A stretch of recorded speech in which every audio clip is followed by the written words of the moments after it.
The notification light on my phone blinked at 11:51 p.m. It was the only light in my cabin, a sharp beacon of intrusion cutting through the deep Colorado silence. The message was from my mother, Holly. It didn't say hello. It didn't ask if I was awake. It read, quote, "Code isn't working. Alexis is freezing. Open the gate," end quote. I didn't get up. I didn't panic. I simply opened the security app on my tablet with a swipe of my finger. The grainy night vision feed showed my sister shivering by the keypad at the bottom of my driveway. But she wasn't alone. Idling behind her, spewing gray exhaust into the pristine mountain air, was a 26-foot U-Haul moving truck. They hadn't come to visit. They had come to conquer. Before we see how Julia handles this invasion, drop a comment and let me know where you're listening from and what time it is for you right now. I'd love to know who's part of our community. I did not text back. I did not call to ask for an explanation. In my line of work as a data actuary, we are trained to look at variables and predict outcomes. The variable here was a 26-foot truck idling on my property at midnight. The outcome if I opened that gate was a permanent occupation. My parents and sister had not come for a holiday. They had come because they had burned their own lives to the ground and decided my sanctuary was their insurance policy. I watched the screen. My sister Alexis was stomping her boots in the snow, gesturing wildly at her husband Alexander, who was leaning against the truck, looking defeated. They were waiting for the gate to slide open. They were waiting for me to play my role, the dutiful, quiet sister who absorbed the family's chaos so they didn't have to. With a tap, the camera feed vanished, replaced by my smart home administration panel. I scrolled down to the security tab. There was the guest code I had given my mother 2 years ago for emergencies. My finger hovered over the trash can icon. I didn't hesitate. I tapped delete. Then I tapped confirm. The digital command flew through the fiber optic cables buried under the frozen ground, severing the only link they had to my warmth. On the monitor, I saw Alexis punch the code into the keypad again. Then she kicked the metal post. They were trapped. The private road to my cabin was 5 miles long, narrow, and icy. There was no cell service at the bottom of the valley, only the intercom system connected to my house. The intercom buzzed, a shrill, demanding sound in my quiet living room. I walked over to the wall panel and turned the volume all the way down. Silence returned. I picked up my landline. This was the only way out for them, and I was about to dictate the terms. I dialed the local sheriff's department. I kept my voice calm, professional, and devoid of familial guilt. I told the dispatcher that there were trespassers blocking my private access road. I did not say my family. I did not say my mother. I said trespassers. In the eyes of the law, that is exactly what they were. For the next 20 minutes, I stood by the window, watching the red taillights of the truck bleed into the falling snow. My phone vibrated incessantly on the table, a frantic heartbeat I refused to acknowledge. I didn't block them yet. I needed the evidence of their escalation. When the blue and red strobe lights of the sheriff's cruiser cut through the darkness, I felt a wave of cold satisfaction. I watched on the monitor as the deputy stepped out. I saw my father, Jeffrey, climb out of the truck, waving his arms, pointing up toward my cabin. He was trying to explain, trying to charm, trying to use the authority he had wielded over me my entire life. But out here on the side of a mountain at midnight, his authority was a currency with no value. The deputy pointed down the road. "Leave. Now." I watched them climb back into their vehicles. The U-Haul began a clumsy, dangerous three-point turn on the narrow track. As they drove away, disappearing around the bend, I didn't feel safe exactly. I felt efficient. I had identified a risk, and I had mitigated it.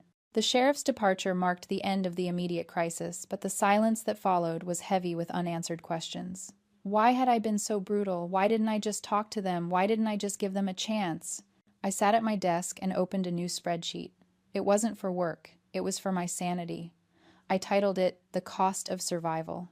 Most people look at my life, my paid-off cabin, my savings account, my quiet evenings, and call it luck, or privilege, or maybe just selfishness. They see the result, but they don't see the invisible chain I forged link by painful link to pull myself out of the hole my family dug for me. Row 1. Date January 15th, 7 years ago. Expense $45,000.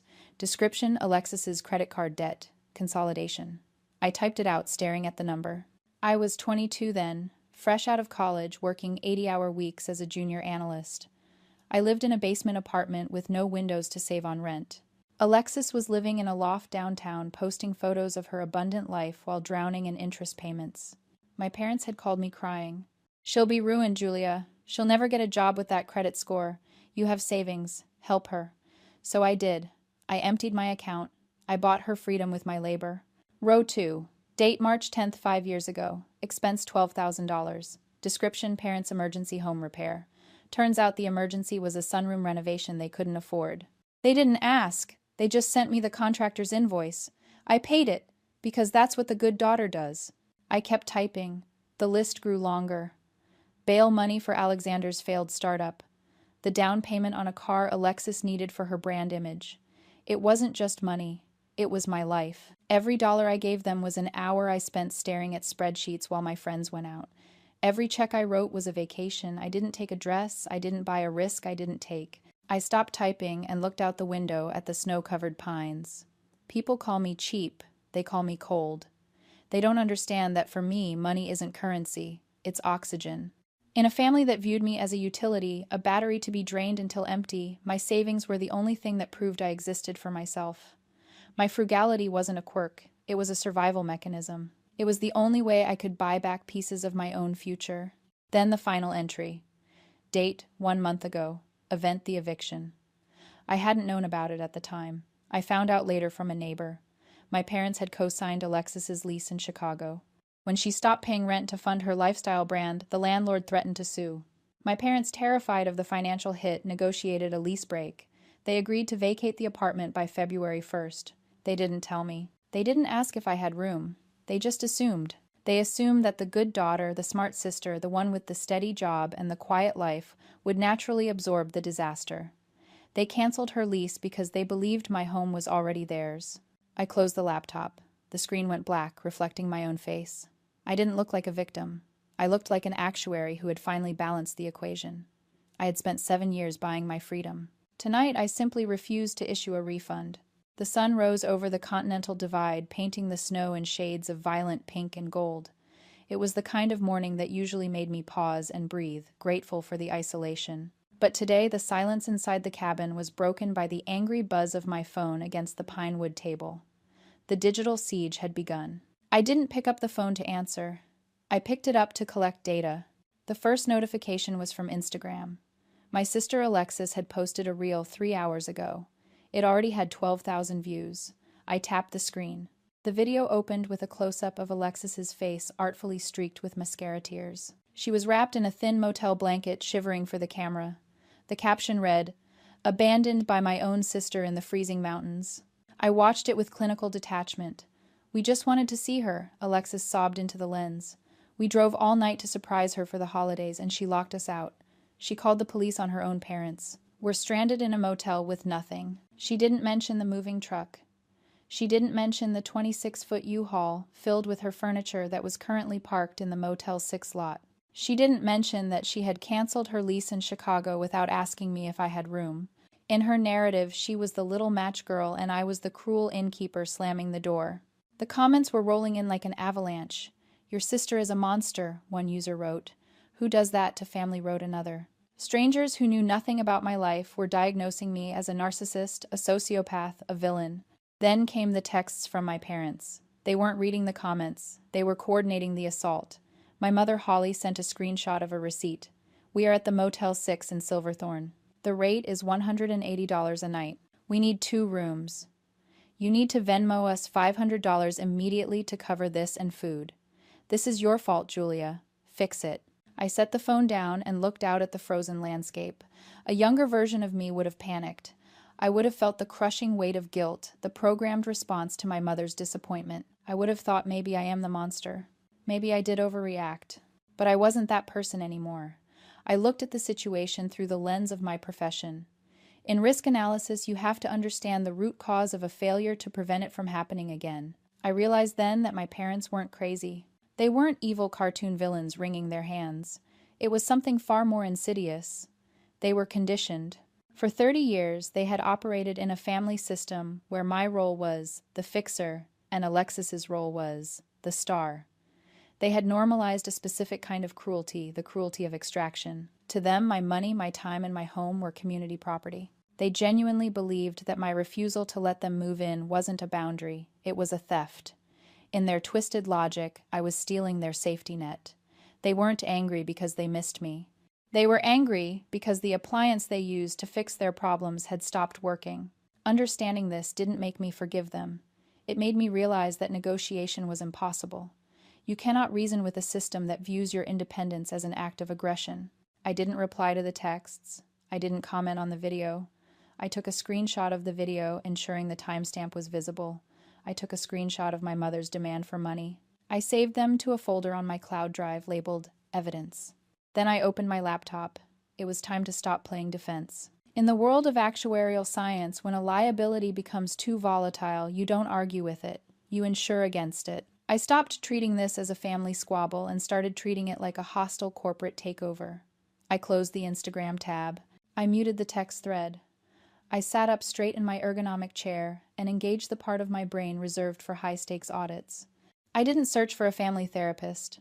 I searched for a property attorney licensed in Colorado, specifically one with a reputation for aggressive boundary enforcement.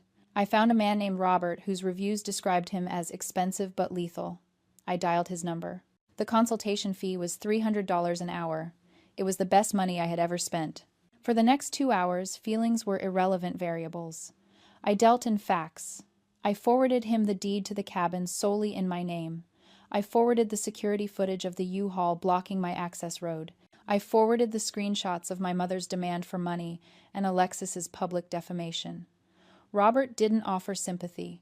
He offered strategy. By noon, we had drafted a formal cease and desist order. It was a beautiful document heavy with legal jargon and absolute finality.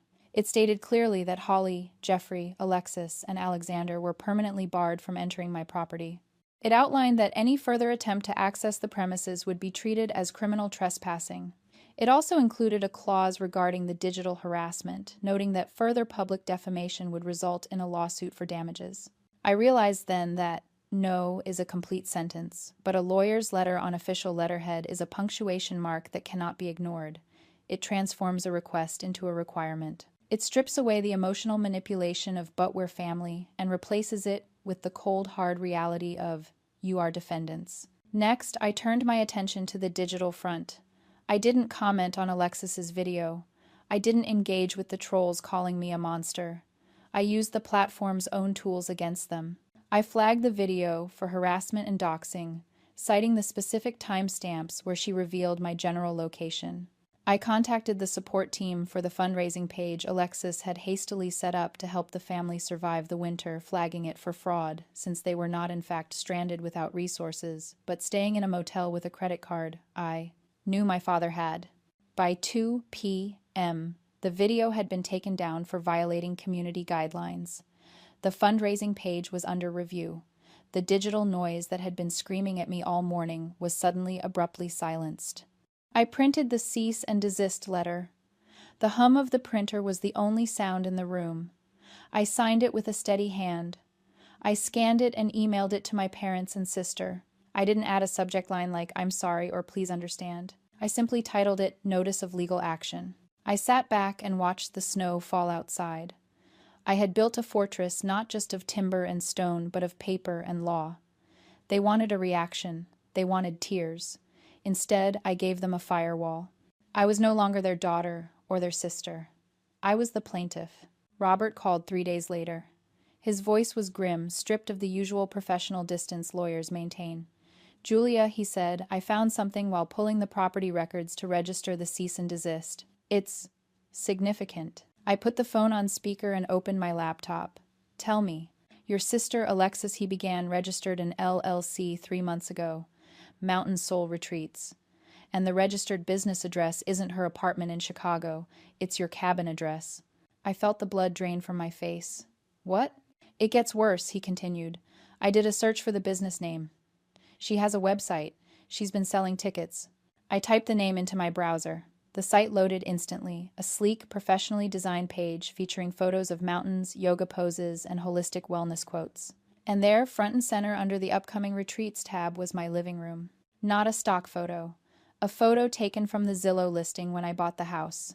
"Restore your spirit in the Colorado wilds," the copy read. "Join us for an exclusive 7-day immersion at our private sanctuary. Gourmet meals, guided meditation, and luxury accommodations included." "Scroll down to the dates," Robert said. I scrolled. Winter Solstice Retreat, December 15th to December 22nd. Sold out. December 15th was next Monday. She sold tickets to a retreat at my house, I whispered, the absurdity of it choking me. Without asking me. Without even having a lease. She has a lease, Robert said. Or rather, she has a document that purports to be a lease. She submitted it to a small business lender to secure a $50,000 startup loan. I pulled the filing. It has your signature on it, Julia. Or a very bad forgery of it. The world tilted.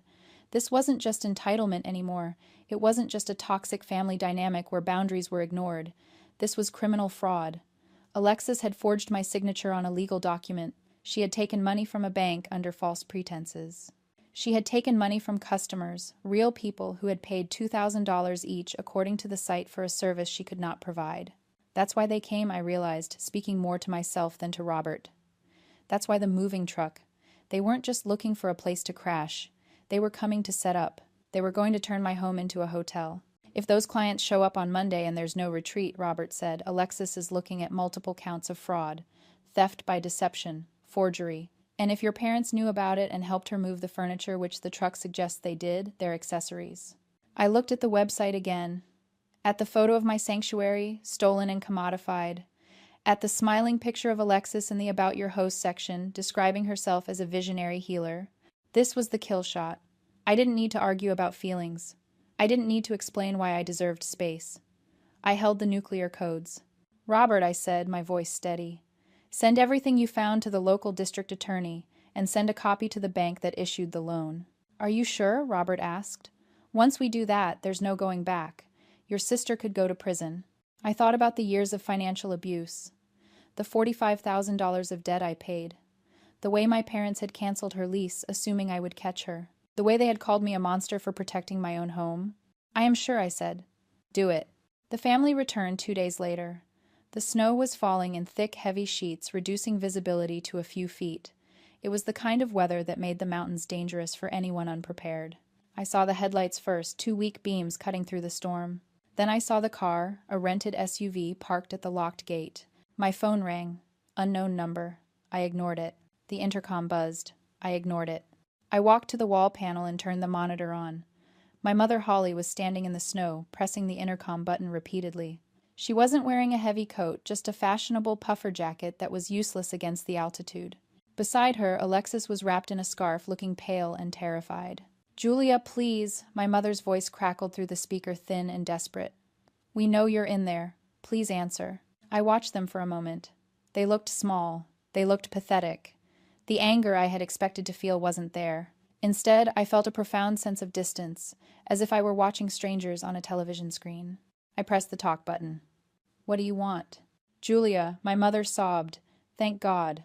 Listen to me. We have to talk. It's an emergency. I sent you a cease and desist, I said, my voice calm. You are trespassing. We know, Holly said quickly. But we didn't have a choice.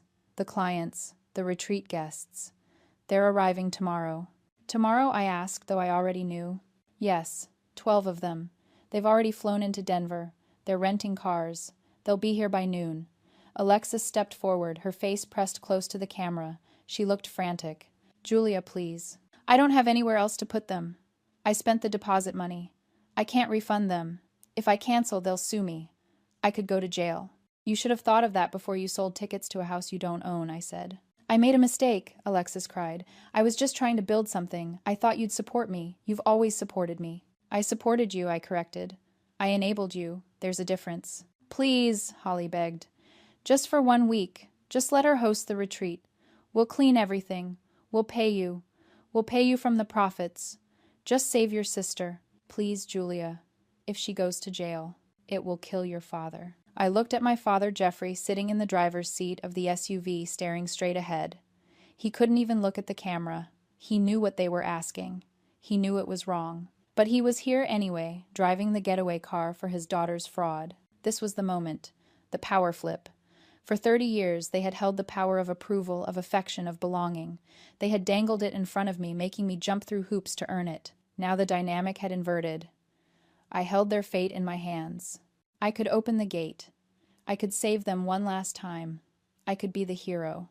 And then what? They would learn nothing. They would do it again, and I would be back in the cage, the useful appliance, the safety net that caught them every time they jumped. "I am not your insurance policy anymore," I said into the intercom. "Julia, don't do this," Alexis screamed. "We're family." "Family doesn't steal from family," I said. "Family doesn't commit fraud in your name. Family doesn't use you." I picked up a piece of paper from the counter. It was the case number the district attorney's office had given Robert that morning. "The case number is 224-CR-892, I read slowly. "That is the file number for the fraud investigation the district attorney opened yesterday. I forwarded them the lease you forged, Alexis. I forwarded them the website screenshots. The bank has already frozen the business account." On the screen, Alexis collapsed. Her legs just gave out and she sank into the snow. Holly screamed. "Go home," I said. "Go back to Chicago, get a lawyer, and never come back here." "Julia," my mother wailed. "You can't. You're killing us." I reached out and pressed the power button on the intercom. The screen went black. The audio cut out. The silence of the cabin rushed back in absolute and pure. I didn't watch them leave. I walked to the kitchen and made a cup of tea. I stood by the back window looking out at the forest, not the driveway. I didn't need to see them go. I knew they were gone. The next few weeks were a blur of legalities and logistics, but the chaos stayed firmly on the other side of the Continental Divide. Robert handled the district attorney's office. I handled the silence. I changed my phone number one last time. I deleted my social media accounts. I disconnected the landline. The only way to reach me was through my lawyer or by driving up the mountain, and after the sheriff's warning, I doubted they would try that again. Word eventually trickled back to me through Robert. Alexis was facing felony charges.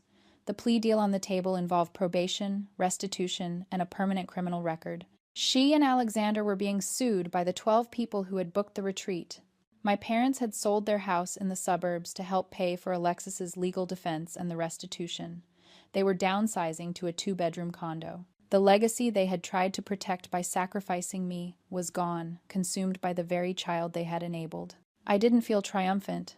I didn't feel vindicated. I just felt relief. The heavy, suffocating blanket of obligation that I had worn for 30 years was finally gone. One evening in January, I sat on my deck with a mug of hot cider. The air was crisp and clean, smelling of pine and cold. The snow was falling softly, covering the tracks of the U-Haul, erasing the memory of the invasion. I thought about the family I had lost, or rather, the family I had finally admitted I never really had. We are taught that blood is thicker than water, that family is everything that you endure, anything for the people who share your DNA. But that's a dangerous lie. Biology is an accident. Loyalty is a choice.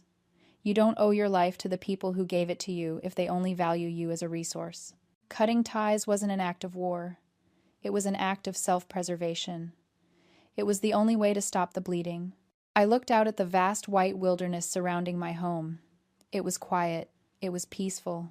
And for the first time in my life, it was mine. If you've ever had to save yourself from the people who were supposed to protect you, share this story. You are not alone.